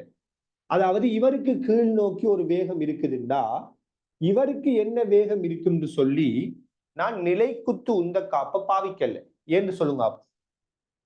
இவர வேகத்தை நான் வி நோட்டுன்னு சொல்லவே இல்லை. சில பேர் அப்படியெல்லாம் எழுதியிருப்பாங்க, அப்படியெல்லாம் சொல்லுவாங்க. நான் அப்படி சொல்லலை. ஏன் இவர வேகம் வி நோட்டுன்னா இவர வேகத்தை நான் வி நோட்டுன்னு சொல்லல. ஏன்னா உந்த காப்பு தத்துவத்தின்படி நிலைக்குத்து உந்த காப்புன்னு ஒரு ஆள் யோசித்தா ஆரம்ப உந்தம் 0, இவர உந்தம் கீழ் நோக்கி mv0. வெடிக்கிறதுக்கு முதல் நிலைக்குத்தா உந்தம் இல்ல, பூச்சியம். வெடிச்சதுக்கு பிறகு இவர உந்தம் கீழ் நோக்கி v0.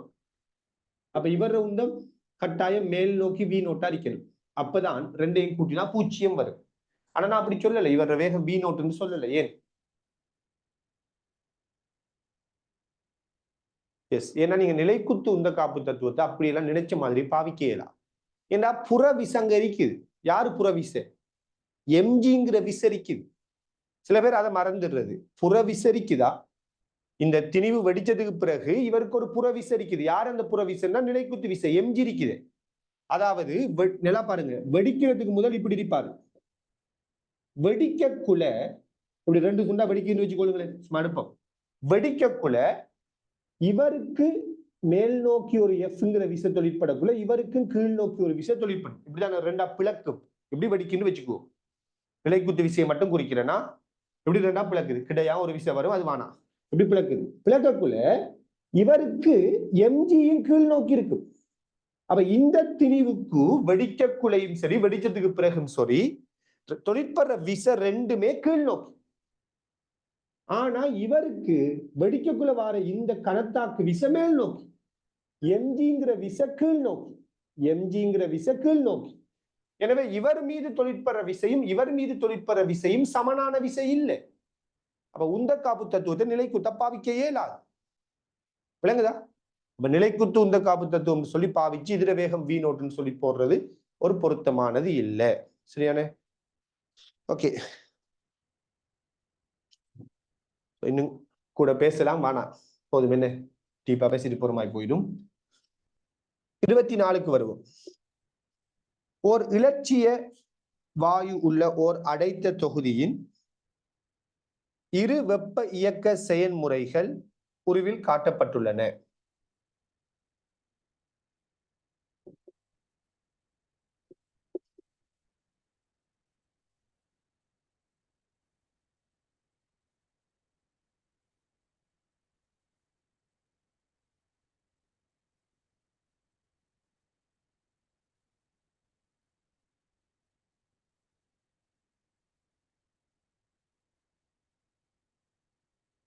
சரியா?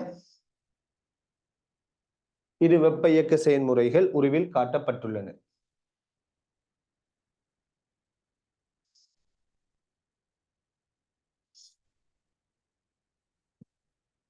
தொகுதியினால் செயல்முறை ABC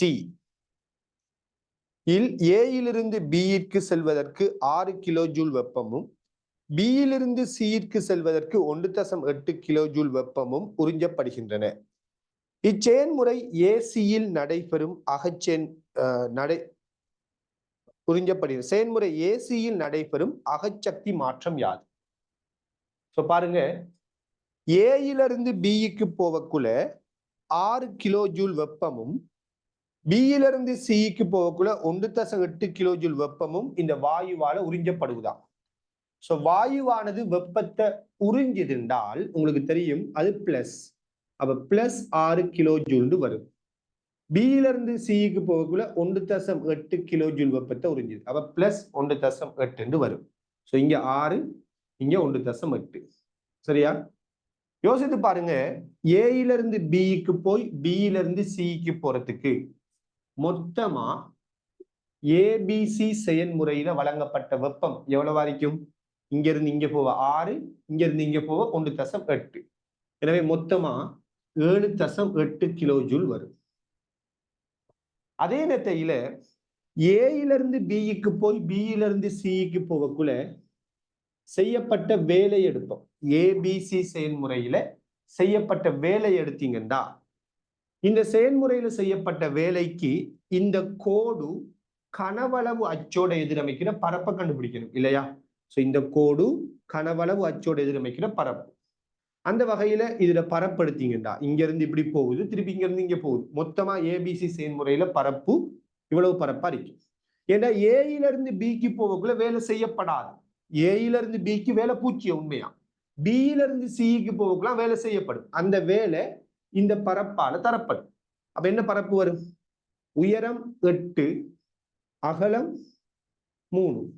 அப்ப உயரம் 8, தர 15 அகலம் எத்தனை 3 தர 10/3. எனவே 8 தர 3 24. அப்ப 10 2 அப்ப 2.4 போடலாம். அப்ப செய்யப்பட்ட வேலை plus 2.4. So delta Q delta W தெரியும்டா அகச்சக்தி மாற்றம் ஏபிசியில அகச்சக்தி மாற்றத்தை எடுத்தீங்கடா இதையும் கூட்டி வாரதுதான் இது. அப்ப டெல்டா கியூ 7.8. சோ இதையும் கூட்டி வாரதுதான் 7.8. டெல்டா கியூ 7.8 இது 2.4 கழிப்பட்டா என்ன வரும் 5.4 கிலோ ஜூல் வரும். அப்ப ஏபிசி செயல்முறையில அகச்சக்தி மாற்றம் 5.4 என்று விளையாட்டா டெல்டா கியூ சமன் delta U plus delta W. இதுதான் வெப்ப இயக்கவியல் முதலாம் விதி. அப்ப டெல்டா யூ சமன் என்னன்னு கேட்டா இதுல இருந்து இது கழிப்படும். சோ 7.8 இருந்து 2.4 கழிப்படும். சோ 7.8 இருந்து 2.4 கழிப்பட்டா 5.4 வரும். அப்ப ஏபிசி செயல்முறையில அகச்சக்தி மாற்றம் 5.4 கிலோ ஜூல் வரும். சோ இங்க இருந்து இப்படி போகும்போது அகச்சக்தி மாற்றம் பிளஸ் 5.4 என்றால் இங்க இருந்து இப்படி போகக்குள்ள அதே ஏயிலிருந்து அதே சிக்கு நாம இப்படி போனா இந்த நேரத்திலையும் அகச்சக்தி மாற்றம் அதே பருமனாகத்தான் இருக்கணும். ஏண்டா அகச்சக்தி மாற்றம் வெப்பநிலையில தங்கி இருக்கு. இந்த புள்ளிக்கு ஒரு வெப்பநிலை இருக்கும், இந்த புள்ளிக்கு இன்னும் ஒரு வெப்பநிலை இருக்கு. நம்ம ஹீட் ரிவிஷன்ல இதெல்லாம் பார்த்துட்டோம் இல்லையா? அப்ப இப்படி போகக்குள்ள ஏற்பட்ட அகச்சக்தி மாற்றமும் இங்கிருந்து இப்படி போயிருந்தால் ஏற்படுற அகச்சக்தி மாற்றமும் சமன். அகச்சக்தி மாற்றம் புள்ளிகள்ல தங்கி இருக்கு. அப்ப இங்க இருந்து இப்படி போறா ஏற்படுற அகச்சக்தி மாற்றம் இந்த அகச்சக்தி மாற்றத்துக்கு சமன். அந்த அடிப்படையில இந்த கேள்விக்கு விட என்ன வரணும் பிளஸ் 5.4. அப்படி பார்த்திருந்தா இந்த கேள்விக்கு என்ன விட கொடுக்கணும் இரண்டாவது விட கொடுத்திருக்கணும் இல்லையா?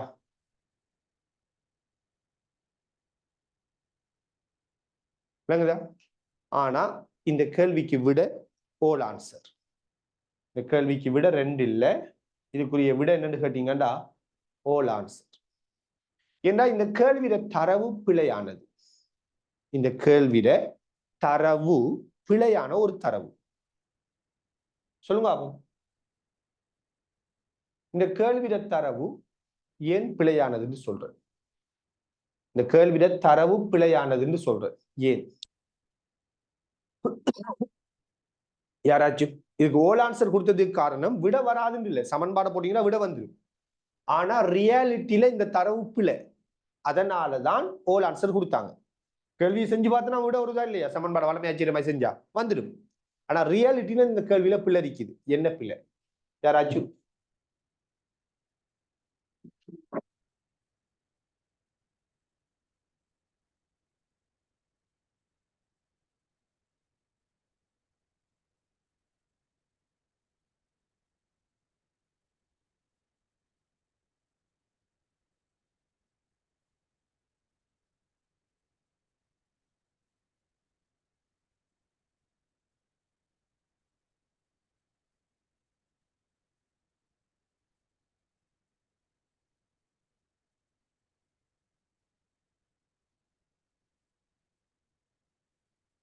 எஸ் பாருங்க, ஒரு டிஃபரெண்டான ஒப்பீனியன்ஸ் வருவது. ஏன் இதுக்கு ஓல் ஆன்சர்டா? முதலாவது பியில இருந்து சிக்கு போற சந்தர்ப்பத்தை எடுத்தீங்கன்னா, பியில இருந்து சிக்கு போகுதான்னு இந்த சந்தர்ப்பத்தை எடுத்தீங்கன்னா அகச்சக்தி மாற்றம் பிளஸ்ல இருக்கணுமா மைனஸ்ல இருக்கணுமா? பியில இருந்து சிக்கு போகக்குள்ள அகச்சக்தி மாற்றம் பிளஸ்ல வரணுமா மைனஸ்ல வரணுமா? எப்படி வரணும்? பிளஸ்ல வரணும் இல்லையா? ஏன் பிளஸ்ல வரணும் என்றால் பியில இருந்து சிக்கு போகுதுன்னா வெப்பநிலை கூடுது. நல்லா யோசித்து பாருங்க. ஒரு மாறா வெப்பநிலைக்குரிய பிவி வரைவு இப்படித்தான் வரும். இதான் பாயிலின் விதி. இன்னும் ஒரு மாறா வெப்பநிலைக்குரிய பிவி வரைவு இப்படித்தான் வரும். இதான் பாயிலின் விதி. இந்த வெப்பநிலை கோட்டை விட இந்த வெப்பநிலை கோடு பெரியது. சோ பியில இருந்து சிக்கு போகக்குள்ள வெப்பநிலை கூடியிருக்கும். அல்லது பிவி சமன் என்ஆர்டியை வச்சு பாருங்க. பிவி சமன் என்ஆர்டி குறிப்பிட்ட வாயுண்டா இதெல்லாம் மாறிலி. அப்ப பி வி sorry பி வீத பெருக்கம் வெப்பநிலைக்கு நேர்வீத சமன். பி வீத பெருக்கம் வெப்பநிலைக்கு நேர்வீத சமன் தானே. குறிப்பிட்ட வாயுனா மூல் மாறாது. அப்ப பி வீத பெருக்கம் வெப்பநிலைக்கு நேர்வீத சமன். இந்த இடத்த பி வீத பெருக்கம் என்ன? அமுக்கம் 8 15 விடுவோமே. அமுக்கம் 8 கனவளவு 2 அப்ப 8 தர 2 அப்ப என்ன வரும்? 16 வரும். இந்த இடத்த பி வீத பெருக்கம் என்ன? அமுக்கம் 8 கனவளவு 5 அப்ப 8 தர 5 என்ன வரும்? 40 வரும். சோ பி வீத பெருக்கம் 16ல இருந்து 40 மாறுது. 8 2 16 8 5 பெருக்கினா 40. சோ பி வீத பெருக்கம் கூடுதுண்டா வெப்பநிலை கூடுதுன்னு அர்த்தம். எனவே பியில இருந்து சிக்கு போகக்குள்ள வெளிப்படையாக நமக்கு தெரியுது வெப்பநிலை கூடுது. ஆனா இவங்க தந்த தரவை கொஞ்சம் பாருங்க. பியில இருந்து சிக்கு போகக்குள்ள டெல்டா கியூ பிளஸ் 1.8 தந்திருக்கிறாங்க. உங்களுக்கு தெரியும் பியில இருந்து சிக்கு போகக்குள்ள செய்யப்பட்ட வேலை தான் 2.4 இல்லையா? ஏன்னா இந்த டைம்ல வேலை செய்யப்பட்டிருக்காது. அப்ப பி டு சிக்காக செய்யப்பட்ட வேலை தான் 2.4 கிலோ ஜூல். எனவே யோசித்து பாருங்க. டெல்டா கியூ சமன் delta U plus delta W. இதை பிசி செயல்முறைக்கு பாவிச்சால் பியில இருந்து சிக்கு போகக்குள்ள டெல்டா கியூ 1.8 சரியா? பியில இருந்து சிக்கு போகக்குள்ள செய்யப்பட்ட வேலை இதுல பரப்பு அதாவது 2.4. ஆக அகச்சக்தி மாற்றம் பியில இருந்து சிக்கு என்ன வரும்? இது இங்க அளவை கழிப்பட்டா -0.6 கிலோ ஜூல் வரும். எனவே இவங்க தந்த தரவின்படி பியில இருந்து சிக்கான அகச்சக்தி மாற்றம் மைனஸ்ல வரும். சோ நாம என்ன சொல்றோம்னா பியில இருந்து சிக்கு போகக்குள்ள அகச்சக்தி மாற்றம் பிளஸ்ல வந்திருக்கணும். ஏன்னா வெப்பநிலை கூடுது. ஆனா இவங்க டெல்டா கியூ 1.8 தந்து செய்யப்பட்ட வேலையை நாம கண்டுபிடிக்கக்குள்ள அது 2.4 அமைஞ்சதால இவங்க தந்த தரவின்படி பிசி செயல்முறைக்கு இந்த சமன்பாடை யோசித்து பார்க்கக்குள்ள அகச்சக்தி மாற்றம் மைனஸ்ல வந்து சேருது. அப்ப உண்மையா அகச்சக்தி மாற்றம் பிளஸ்ல வரணும். ஏன்னா வெப்பநிலை கூடுது. எனவே இவங்க தந்த தரவுல பிளரிக்குது. அதனாலதான் இந்த கேள்விக்கு ஓல் ஆன்சரை கொடுக்குறாங்க. விளங்குதா? அப்ப கேள்வியை கால்குலேட் பண்ணி சும்மா வளமையா செய்யற ஒரு ஆள் செஞ்சிருந்தா அவருக்கு விட வரும் 5.4. அவங்க என்னத்தை மிஸ் பண்ணிட்டாங்கன்னா இந்த கல்குலேஷன் இவங்க தந்த தரவுகளோட உண்மையா அந்த பருமன்கள் சரியான பருமனா ரியாலிட்டிக்கு பொருந்துதா அப்படிங்கிறத அவங்க யோசிக்காம விட்டுட்டாங்க. ரைட்? ஒரு மிஸ்டேக் ஒன்று நடந்துட்டு. ஓகே, இப்ப நம்ம அடுத்த கேள்விக்கு போகலாம். 25வது கேள்வி.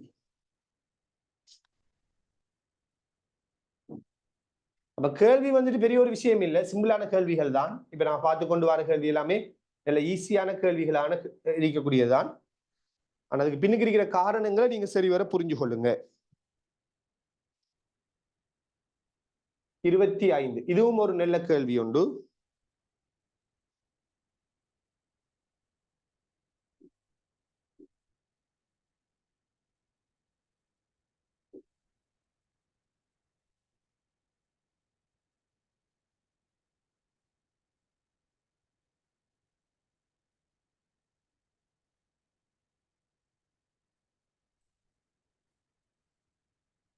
ஓகே பாருங்க, உருவில் காட்டப்பட்டுள்ளவாறு ஒரு பக்கத்தின் நீளம் ஏ ஆக உள்ள ஒரு சமபக்க முக்கோணியின் உச்சிகளில் ஒரு பக்கத்தின் நீளம் ஏ ஆக உள்ள ஒரு சமபக்க முக்கோணிகளின் உச்சிகளில் +3q +4q -q எனும் 3 புள்ளியேற்றங்கள் வைக்கப்பட்டுள்ளன. தொகுதியின் மின் அழுத்த சக்தியை தருவது தொகுதியின் மின் அழுத்த சக்தியை தருவது அப்படின்னு சொல்லி கேட்டிருக்கிறாங்க. சோ கவனிங்க, இந்த மாதிரி 3 புள்ளி ஏற்றங்களை ஒரு முக்கோணிட வடிவத்துக்கு கொண்டு வரும் போது ரைட் இந்த தொகுதிக்குரிய மின் அழுத்த சக்தி என்ன அப்படின்னு கேட்கிறாங்க என்றால், இந்த மாதிரி மின்னழுத்த சக்தியை மின்னழுத்த சக்தி கேட்கப்படக்கூடிய கேள்விகளுக்கு நீங்க என்ன செய்யணும்? ஒரு தொகுதிட மின்னழுத்த சக்தியை கேட்கிறாங்கன்னா நீங்க ஒவ்வொரு ஏற்றமாக இந்த இடங்களுக்கு கொண்டு வரக்குள்ள செய்யப்பட்ட வேலையை யோசிக்கணும். அதான் அங்க இருக்கக்கூடிய மொத்தமான அழுத்த சக்தியை தரும்னு சொல்லுவோம். எப்படி? ஒவ்வொரு ஏற்றமாக அந்தந்த இடங்களுக்கு கொண்டு வரக்குள்ள அங்க செய்யப்பட்ட வேலைதான் அந்த தொகுதியில மின்னழுத்த சக்தி என்று சொல்லுவோம். ரைட், சரி, என்னன்னு பார்ப்போம். இப்ப நாம் என்ன செய்வோம்னா இந்த 3 ஏற்றங்களையும் ஒவ்வொன்றாக இந்த முக்கோணிட வடிவத்துக்கு கொண்டு வர போறோம். சரியா, தனித்தனியா கொண்டு வருவோம். அப்படிதான் மின்னழுத்த சக்தியை கண்டுபிடிக்கிறேன். ஃபர்ஸ்ட்டுக்கு நான் உதாரணத்துக்கு நான் முடிவிலியிலிருந்து தான் யோசிப்போம். முடிவிலிந்து மின்புலத்துல நாம் என்னத்தை சொல்லுவோம் அப்படின்னு பாத்தீங்கன்னா, மின்புலம் இல்லாத பிரதேசத்தை தான் நம்ம பொதுவா முடிவிலின்னு சொல்லுவோம்.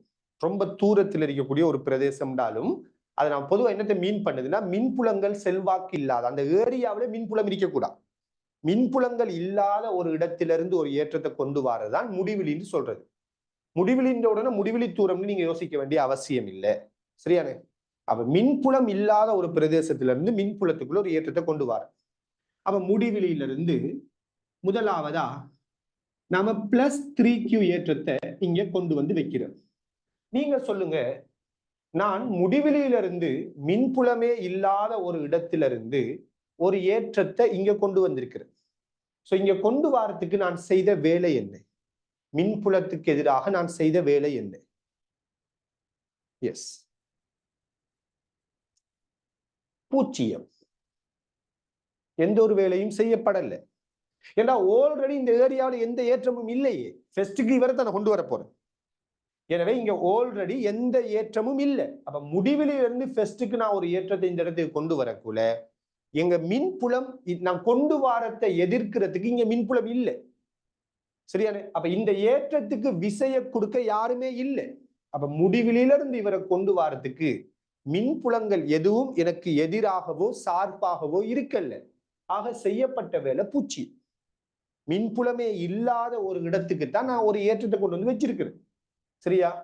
அப்ப இங்க இருந்து இவரை ஃபெஸ்ட்டுக்கு கொண்டு வார, ஃபெஸ்ட் இவர் தான், இவரை கொண்டு வரக்குள்ள செய்யப்பட்ட வேலை 0. ரைட்? இப்ப நான் அடுத்த ஏற்றத்தை கொண்டு வரேன். முடிவிலியிலிருந்து +4q ஏற்றத்தை இந்த இடத்துக்கு கொண்டு வரேன். இந்த நேரத்துல நான் வேலை செய்யணுமா செய்ய தேவையில்லையா? +4q முடிவிலிருந்து இங்க கொண்டு வரதுக்கு வேலை செய்யப்படுமா வேலை செய்யப்படாதா? எஸ், வேலை செய்யணும். ஏன் செய்யணும்? ஏண்டா இந்த +3q ஏற்றம் இப்ப இந்த இடத்துல இருக்குது. சோ இவரால மின்புலம் உருவாக்கப்பட்டிருக்குமே. இப்படி இவரால மின்புல கோடுகள் இப்படி உருவாக்கப்பட்டிருக்குமே. சோ அந்த மின்புலத்துக்குள்ளாலதான இவரை நான் இங்க கொண்டு வந்திருக்கணும். சோ மின்புலத்தோட நான் ஒர்க் பண்றேன்.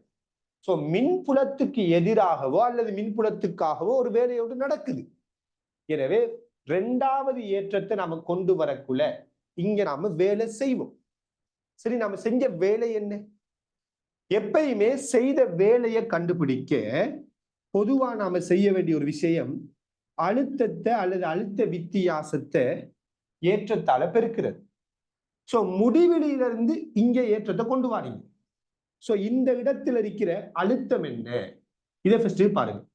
இந்த ஏற்றத்தை நீங்க கொண்டு வரக்குள்ள இந்த இடத்துல ஆல்ரெடி என்ன அழுத்தம் இருக்குங்கிறத நீங்க யோசிக்கணும். இது நம்ம இந்த ஈர்ப்பு புலத்திலையும் பேசிட்டு இருக்கிறோம் இப்ப, இல்லையா? இல்ல ஈர்ப்பு புலத்துல நம்ம இன்னும் அழுத்தத்தை ஸ்டார்ட் பண்ணல, ஈர்ப்பு விசையை பத்தி பேசினோம். ரைட்? அதே கான்செப்ட் தான். அதாவது இந்த இடத்துல இருக்கிற அழுத்தத்தை நம்ம ஃபர்ஸ்ட் யோசிப்போம். இந்த +3q இந்த இடத்துல உண்டாக்கப்படுற அழுத்தம் என்ன இருக்கும்? ஒரு ஏற்றத்தால ஒரு குறிப்பிட்ட இடத்துல உண்டாக்கப்படுற அழுத்தத்துக்கான பொது சமன்பாடு V = 1/4πε Q/R. அதன்படி 1/4πε, ரைட்? ஏற்றம் என்ன? 3q. அப்ப 3q எவ்வளவு தூரம்? A. அப்ப A இதான் அழுத்தம். இதுதான் இந்த இடத்துல இருக்கிற இவரால உண்டாக்கப்பட்ட அழுத்தம். சோ இந்த இடத்துல இருக்கிற அழுத்தத்தை இந்த இடத்துக்கு கொண்டு வரப்பட்ட ஏற்றம் யாரை கொண்டு வந்த? 4q. அப்ப 4q பெருக்கி விட்டீங்கன்னா வாரதுதான் இதை கொண்டு வரும்போது செய்யப்பட்ட வேலை. விளங்குதா? அப்ப இந்த இடத்துல இவரால உண்டாக்கப்பட்ட அழுத்தம் இந்த அடிக்குது 1/4πε Q/Rங்கிறதா பொது சமன்பாடு. Q யாரு? 3q. எவ்வளவு தூரம் இங்க இருந்து? A. அப்ப இதான் இவர் உண்டாக்குற அழுத்தம். இதை கொண்டு வரப்பட்ட ஏற்றம் எவ்வளவு? 3q 4q பெருக்கி விட்டீங்கன்னா இதான் செய்யப்பட்ட வேலை. திருப்பி இங்க 3q ஏற்றம் வந்துட்டு அடுத்த ஒரு ஆளை கொண்டு வரப்போறோம். யாரு? முடிவிலியிலிருந்து மைனஸ் கியூ ஏற்றத்தை இங்க கொண்டு வர. இந்த நேரத்துல செய்யப்பட்ட வேலை. இதை நாம யோசிப்போம். யோசித்து பாருங்க, முடிவிலியிலிருந்து மைனஸ் கியூ ஏற்றத்தை நம்ம இப்ப கொண்டு வரக்குள்ள சொல்லுங்க, இந்த இடத்துல அழுத்தத்தை யாரு உண்டாக்குவா? முடிவிலியிலிருந்து மைனஸ் கியூ ஏற்றத்தை இப்ப இங்க கொண்டு வரப்போறோம். இந்த நேரத்துல நாம வேலை செய்யணுமா இல்லையா? ஏன்னா இந்த ஏரியாவில் மின்புலம் இருக்கும், ஏன்னா ஏற்றங்கள் இருக்குது. அப்ப இந்த இடத்துல யாரு அழுத்தத்தை உண்டாக்க போறா? எஸ், ரெண்டு ஏற்றங்கள். இவரால இந்த இடத்துல ஒரு மின்னழுத்தம் உண்டாக்கப்படும், இவராலையும் இந்த இடத்துல ஒரு மின்னழுத்தம் உண்டாக்கப்படும். எனவே செய்யப்பட்ட வேலை மின்னழுத்தத்தை ஏற்றத்தால பெருக்கிறது, கொண்டு வரப்பட்ட ஏற்றத்தால பெருக்கிறது. சோ இந்த இடத்துல அழுத்தம் என்ன? இவர் உண்டாக்குற அழுத்தத்தையும் இவர் உண்டாக்குற அழுத்தத்தையும் நம்ம கூட்டணும். ரெண்டு ஏற்றங்களும் உண்டாக்குற அழுத்தத்தை இங்க கூட்டணும். சோ பாருங்க, இந்த 3Qவால இந்த இடத்தை உண்டாக்கப்படுற அழுத்தம் என்ன வரும்? 1/4πε. ஏற்றம் 3Q தூரம் A, ஏற்றம் 3Q தூரம் A.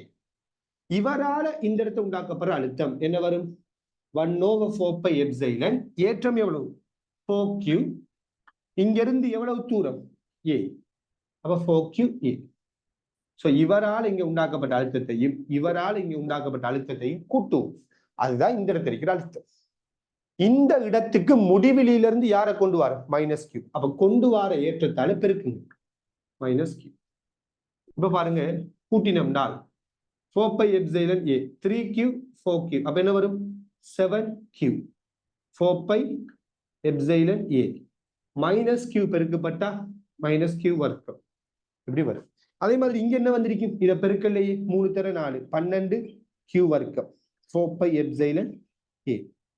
இப்ப கவனிங்க, 3 ஏற்றம் வந்து சேர்ந்துட்டா, 3 வந்துட்டா இடத்துக்கு. ரைட். இப்ப இந்த 3 ஏற்றத்தையும் இந்த இடத்துக்கு கொண்டு வரதுக்கு மொத்தமா நீங்க எவ்வளவு வேலை செஞ்சீங்களோ அந்த வேலை தான் இங்க சேமிக்கப்பட்டிருக்கிற சக்தி. அதுதான் இந்த தொகுதியில மின்னழுத்த சக்தி. இதாவது தியரி. சரியானே? அப்ப ஃபர்ஸ்ட்டுக்கு முதலாவது கொண்டு வர ஏற்றத்துக்கு நம்ம வேலை செய்யல, அது 0. ரெண்டாவது ஏற்றத்தை கொண்டு வரக்குள்ள இந்த ஏற்றம் இந்த இடத்த ஒரு அழுத்தத்தை உண்டாக்குது, அதை கொண்டு வரப்பட்ட ஏற்றத்தால பெருக்கினோம். மூணாவது ஏற்றத்தை கொண்டு வரக்குள்ள இவங்க 2 பேரும் இந்த இடத்த அழுத்தத்தை உண்டாக்குறாங்க, இந்த இடத்துல இருக்கிற அந்த அழுத்தத்தை கொண்டு வரப்பட்ட ஏற்றத்தால பெருக்கிறது. சரியா? இப்ப 3 பேரையும் கொண்டு வரதுக்கு செய்யப்பட்ட வேலையை கூட்டி விடுங்க, அதுதான் மின்னழுத்த சக்தியாக இருக்கும். எனவே ஃபர்ஸ்ட்டுக்கு இங்க இருந்து இவரை கொண்டு வர செய்யப்பட்ட வேலை என்ன? 0. இங்க இருந்து இவரை கொண்டு வர செய்யப்பட்ட வேலை இந்த அறிக்குது 12Q வர்க்கத்திங்கு 4πε. அடுத்தது இங்க இருந்து இவரை கொண்டு வரதுக்கு செய்யப்பட்ட வேலை -7Q வர்க்கத்திங்கு 4πε. ரெண்டையும் கூட்டினா என்ன வரும்? 4πε. 12 - 7 அப்ப 5Q வர்க்கம். சரியா? இதையும் கூட்டிருக்கிற, அவ்வளவுதான். இது 0 தானே. அப்ப ஃபைனலி ஆன்சர் என்ன வரும்? 5Q வர்க்கத்திங்கு 4πε. சுருக்கெல்லாம் சரியான்னு பாருங்க. ஆகும்.